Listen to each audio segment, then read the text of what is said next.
के चरणों में दंडवत प्रणाम।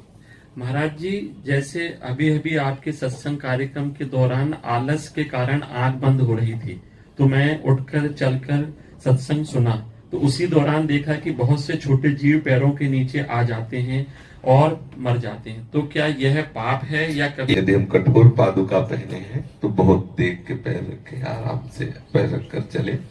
ये शास्त्र का नियम है कि हमारा पैर किसी जीव के ऊपर न पड़े। ये हमें भगवान ने आंखें दी और विवेक दिया है। यदि भूल से कभी ऐसा कुछ हो भी जाता है तो भगवान नाम जप होता है, उस जप के प्रभाव से वो अपराध बनने ही नहीं पाता, क्योंकि हम प्रभु की शरण में हैं, प्रभु का निरंतर सुमिरन कर रहे हैं। कई तरह से पाप बनते ही बनते हैं। जैसे हम सोहनी लगा रहे हैं, झाड़ू लगा रहे हैं, कहीं भी लगाओ तो उसकी रगड़ से, जैसे बड़ा चीटा है तो उसकी टांगे टूट जाएंगी। अब सोहनी लगाना ही लगाना है, श्री जी की कुंज है। पोछा लगा रहे हैं, कितना हटाओ, हमने स्वयं देखा है श्री जी की सेवा करते समय। फूल झाड़ू से लगाओ, हटा के फूंक फूंक के, फिर भी जब पोछा धो तो 2-4 चींटी इसमें मरी मिलती है। अब तो गैस चूल्हा, पहले लकड़ी कंडा का चूल्हा, तो कहीं ना कहीं कीड़े मकोड़े ऐसा। तो ये तो व्यवहार में ऐसी त्रुटि, इसीलिए सतत भगवत स्मरण करता रहे तो ये अपराध उसे मलिन नहीं कर पाएंगे। और चेष्टा रखे कि जानकर हमसे कोई अपराध न बने, फिर जैसी श्री हरि की इच्छा।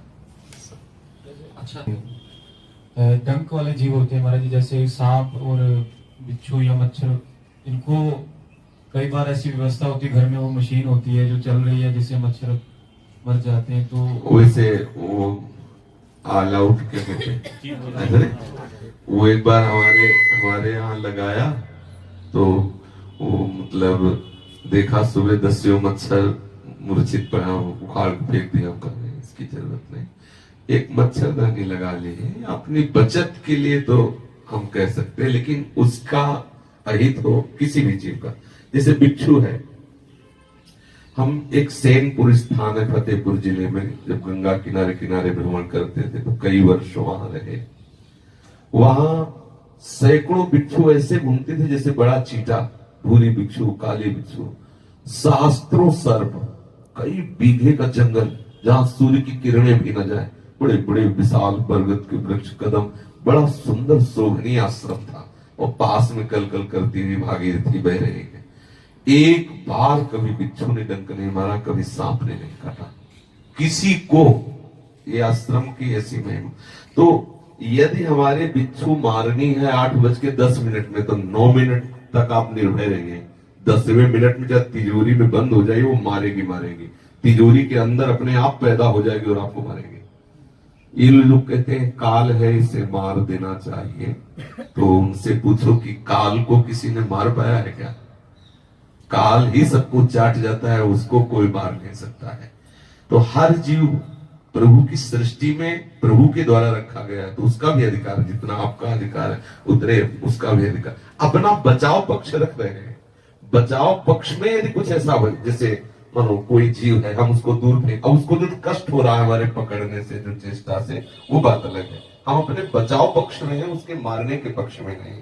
जैसे सांप हम पर आक्रमण कर रहे हैं, हम डंडे से उसे दूर फेंक रहे हैं, इसमें उसको कष्ट हो रहा है, ये हमारे बचाव पक्ष का है। हमसे अब ऐसा तो नहीं है कि भाई हाथ में गोद में लेके चूम के उसको छोड़ेगा, ये ऐसा तो, मतलब सांप है तो डंडे से मारेंगे नहीं, लेकिन उसको दूर हटाएंगे। परिवार है, बच्चा है, घर दौड़ो, जंगल की तरफ उसे निकल, इतने में जो उसे कष्ट मिल रहा है, उसको प्रतिकूलता मिल रही, वो जाने। हम अपने बचाव पक्ष में, मारने के पक्ष में, मारने का पक्ष कहीं नहीं लिखा हुआ है।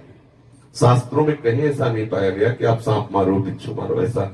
और भागवत में तो आता है कि अगर आप मच्छर मारते हो ना ऐसे, तो आपको भी उसका नरक भोग भोगना पड़ेगा। स्वाभाविक खुजलाहट हो रही है, मारा पीछे से हो गया, वो दिखाई नहीं दिया, वो बात एक अलग। लेकिन ऐसे कुछ लोग ऐसे ऐसे करते रहते, मारते रहते, ऐसा नहीं। प्रकृति है, संसार है, भगवान सबकी रचना है, अपना बचाव पक्ष कर सकते हैं।